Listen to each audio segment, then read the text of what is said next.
اللہ پاک کے ذکر میں دلوں کا سکون ہے۔ غور کرنا چاہیے کہ جب پیارا رب یہ فرما دے کہ سکون اور کسی چیز میں نہیں، کس میں ہے؟ اللہ پاک کے ذکر میں۔ اس سے بڑی کوئی بات ہو سکتی ہے؟ اور اس سے بڑی نالائقی کیا ہو سکتی ہے کہ ہم سمجھے نہ اور ہم اللہ پاک کا ذکر نہ کریں؟ کیا دولت میں سکون ہے؟ دنیا میں سکون ہے؟ یہ بڑے بڑے گھروں میں سکون ہے؟ بڑی بڑی کاروں میں سکون ہے؟ جائیدادوں میں، بینک بیلنس، ان میں سکون ہے؟ یقیناً جو لوگ جن کے پاس یہ سب کچھ ہے، آپ بے شک ان سے پوچھ لیجئے، دولت ہوگی لیکن سکون نہیں ہوگا، بہت بہت بڑے کاروبار ہوں گے لیکن سکون نہیں ہوگا، کیونکہ سکون اس میں ہے ہی نہیں۔ جب رب کریم نے سکون ان میں رکھا ہی نہیں ہے، بلکہ وہ تو پریشانی کا باعث ہے،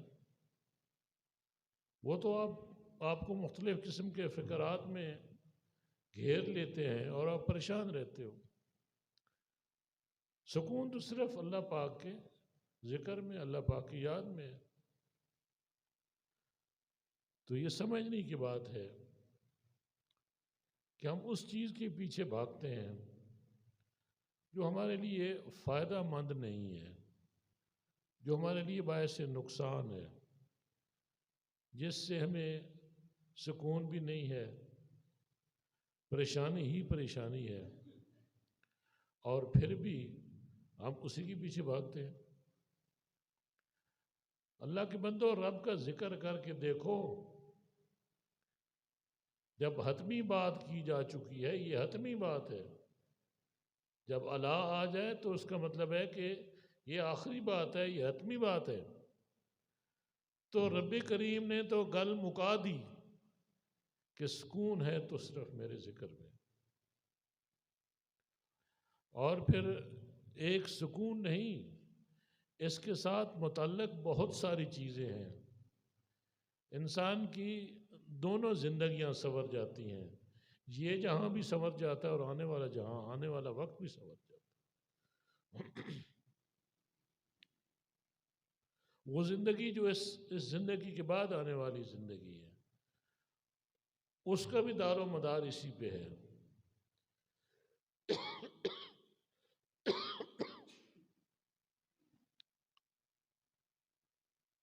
اسی لیے تو میرے پاک رب نے فرمایا، اور بار بار یہ فرمایا کہ میرا کثرت سے ذکر کرو، تم میرا ذکر کرو، میں تمہارے چرچے کر دوں گا، اور تم مجھے لوگوں کی محفل میں میرا ذکر کرو، میں فرشتوں کی محفل میں تمہارا ذکر کروں گا۔ تم ایک قدم چلو، میں 10 قدم چل کے آؤں گا، تم چل کے آؤ، میں دوڑ کے آؤں گا۔ میں زمینوں اور آسمانوں کی وسعتوں میں نہیں سماتا، بلکہ مومن کے دل میں سما جاتا۔ تو غور کرنا چاہیے کہ رب کریم کیا فرما رہے ہیں، اور ہم مسلمان ہو کے اس پہ ہمارا پختہ یقین ہونا چاہیے۔ پھر ہم کیوں ڈنڈی مارتے ہیں اور کیوں نہیں اپنے رب پہ بھروسہ کرتے؟ کیوں نہیں اپنے رب کی جو پیاری کتاب ہے اس پہ ہم کیوں نہیں اب کامل یقین رکھتے؟ ہم کیوں نہیں پورے کے پورے اسلام میں داخل ہو جاتے؟ ہم نے کیا تماشا بنا رکھا ہے؟ ہم کیوں نہیں اپنے رب پہ توکل کرتے؟ اگر ہم سارے کام اپنے رب پہ چھوڑ دیں اور ذہن میں یہ بات بٹھا لیں کہ جو کچھ کرتا ہے میرا رب کرتا ہے،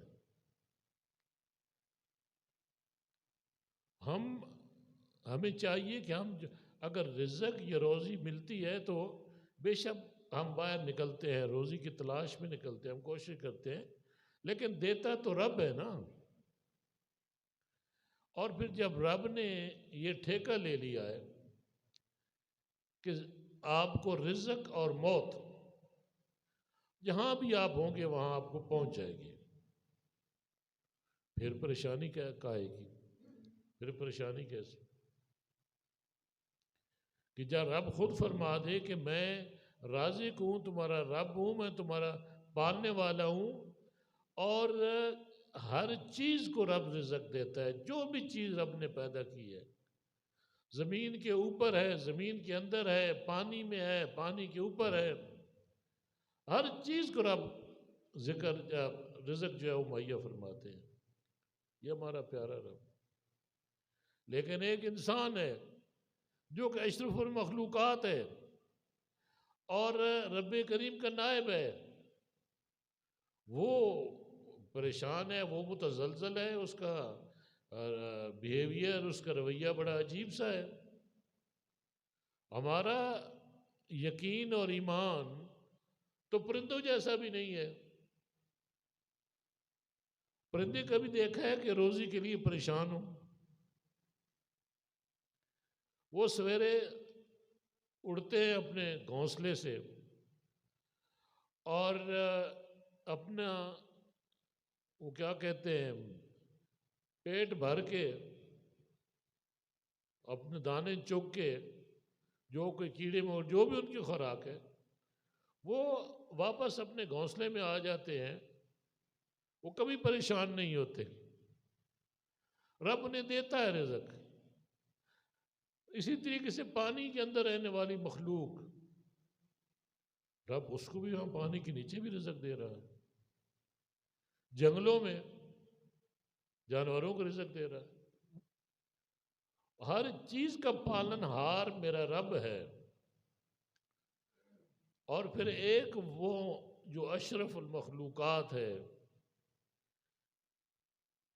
اور رب نے جو ایک شاہکار بنایا اپنی تخلیق کا، رب کی تخلیق کا شاہکار انسان ہے، جو عالم صغیر ہے ایک قسم کا.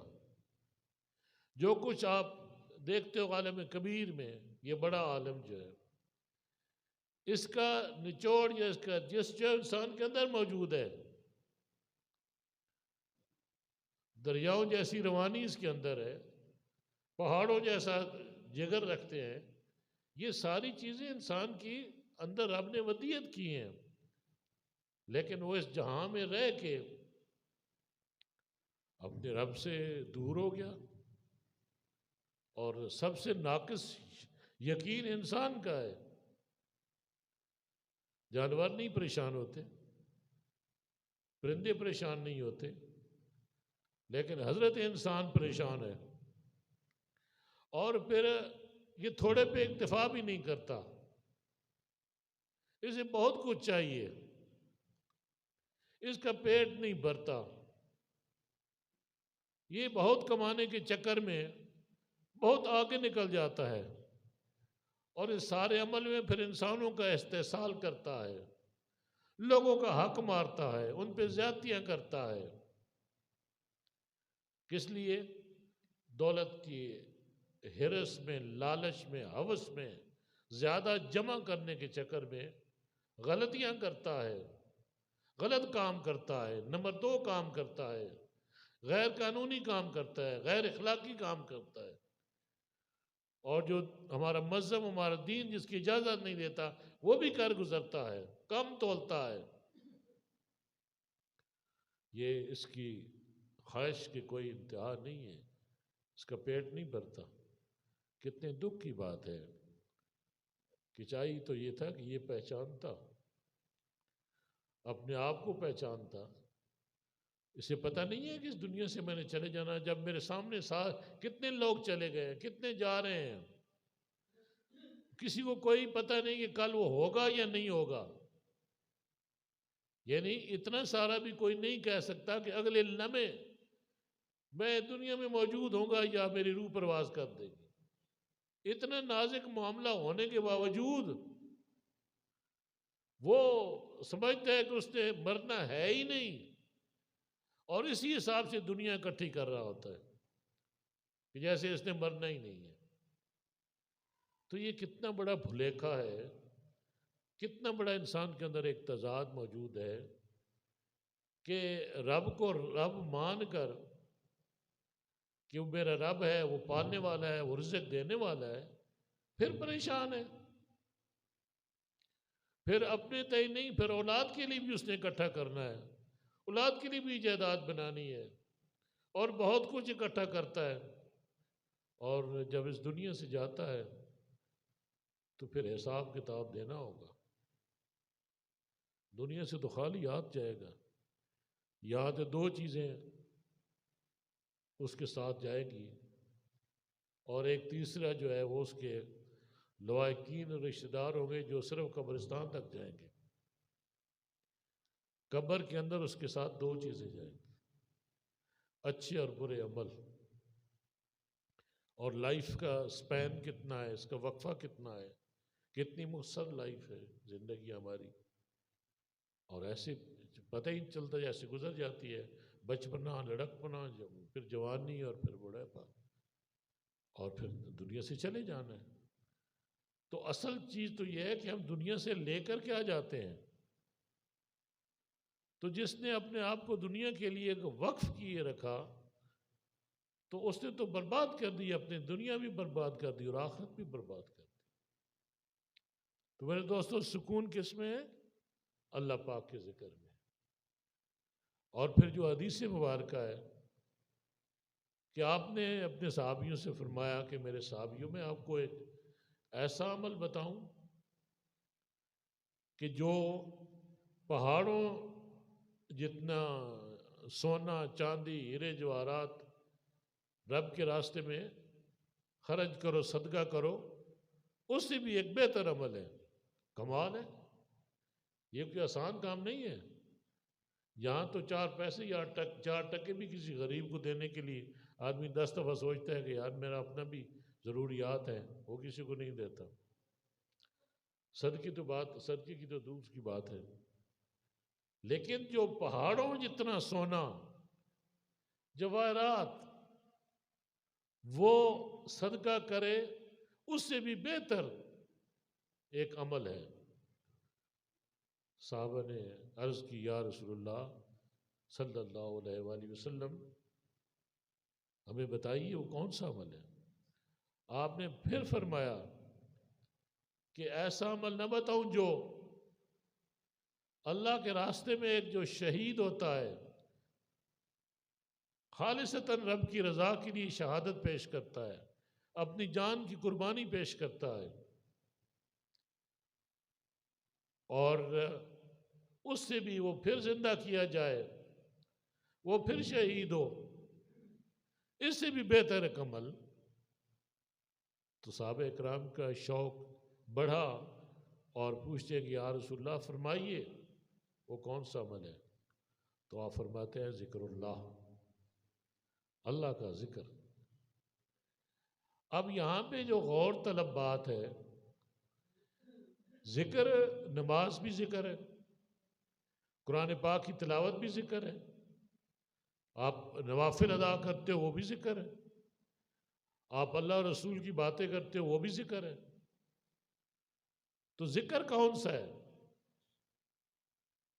ذکر یہاں پہ وہ ذکر ہے جو علماء اور صوفیاء نے اپنے ملفوظات میں، اپنی کتابوں میں درج فرمایا ہے، اور خاص طور پہ صوفیاء نے جو ذکر کے طریقے بتائے ہیں، جو ذکر جو سبق بتائے ہمیں، وہ موجود ہیں۔ نقشبندیوں کا سلوک علیحدہ ہے، اسباق علیحدہ ہیں، چشتیہ، قادریہ، سہروردیہ سب کے، لیکن ذکر سب اللہ کا ہی ہے، اور مقصود بھی ایک ہی چیز ہے۔ مقصود کیا ہے؟ محبت الہی، قربت الہی، مقصود صرف یہ ہے۔ راستے 4 ہیں، چوٹی ایک ہے۔ تو میرے دوستو، وہ سلوک، وہ اسباق، وہ مشقیں جو صوفیاء جو پیر طریقت اپنے مریدوں کو کراتے ہیں، جسے سلوک کہتے ہیں، ہم یہاں سے ذکر کا وہ مراد لیتے ہیں۔ نقشبندیوں کا قلبی ذکر ہے، خفی ذکر ہے، اور لطائف کا ذکر ہے، اور پھر اس کے بعد اب سے دم سے نفی اسبات کراتے ہیں، پھر مراقبات کراتے ہیں۔ اسی طریقے سے چشتیہ کے سبق ہیں، قادریہ کے اپنے سبق ہیں، قادریہ کے 9 سبق ہیں، سہروردیہ کے 9 سبق ہیں۔ تو میرے دوستو، یہ 4 جو سلاسل ہیں، ان کے اذکار ہیں جو الحمدللہ ہم نے کیے، ہمیں ہمارے پیارے مرشد ہمیں کرائے، اور آج انہی کی اجازت سے آج آگے ہم لوگ یہ ذکر کرا رہے ہیں۔ تو سکون کس میں؟ ذکر اللہ میں، اور اللہ کس سے راضی؟ ذکر کرنے والے سے۔ اور پھر ایک اور حدیث مبارکہ ہے کہ روز محشر اللہ پاک کے قرب میں ایک سائے میں ایک بہت بڑی جماعت موجود ہوگی، تو انبیاء اللہ پاک سے سوال کریں گے، یا اللہ ہم نبی ٹھہرے تیرے اور باقی لوگ بھی ہیں، لیکن یہ خاص لوگ، مخصوص لوگ جنہیں آپ نے اپنے خاص قرب سے نوازا ہے، یہ کون لوگ ہیں؟ تو اللہ پاک فرمائے گا، یہ میرا ذکر کرنے والے لوگ۔ تو یہ شان ہے اہل ذکر کی، ذکر کرنے والوں کی۔ تو میرے دوستو، ہمیں چاہیے کہ ہم کثرت سے اپنے رب کو یاد کریں، اور جاننا چاہیے کہ ذکر پہ اتنا کیوں زور دیا جاتا ہے۔ اس وجہ سے کہ ذکر کرنے سے آپ کی سوچ اور فکر تبدیل ہوتی ہے، آپ کی باطنی دنیا تبدیل ہوتی ہے، جس کی وجہ سے آپ کے ظاہری اعمال درست ہوتے ہیں،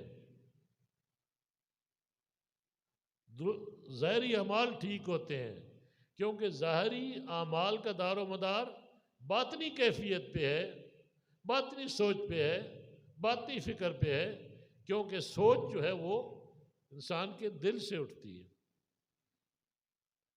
تو اس لیے جب آدمی ذکر کرتا ہوگا تو اس کی سوچ پاکیزہ ہوگی، اور پھر اس کے ایک فائدہ نہیں، یا اس کے یعنی گنوائے نہیں جا سکتے، بے شمار فائدے ہیں جو نچوڑ لکھتے ہیں صوفیاء کرام، کہ اس کی دین اور دنیا دونوں سنور ہی جاتے ہیں، اور اللہ پاک اس سے راضی ہو جاتے ہیں، اس کو قرب کی منزلیں وہ طے کرتا ہے، اور ایک خاص مقام تک پہنچ جاتا ہے۔ تو میرے دوستو، یہ کتنا ہم پہ کرم ہے، لیکن ہم اس طرف آتے نہیں ہیں۔ یہ ہماری بدبختی ہے کہ ہم اس سے فائدہ نہیں اٹھاتے۔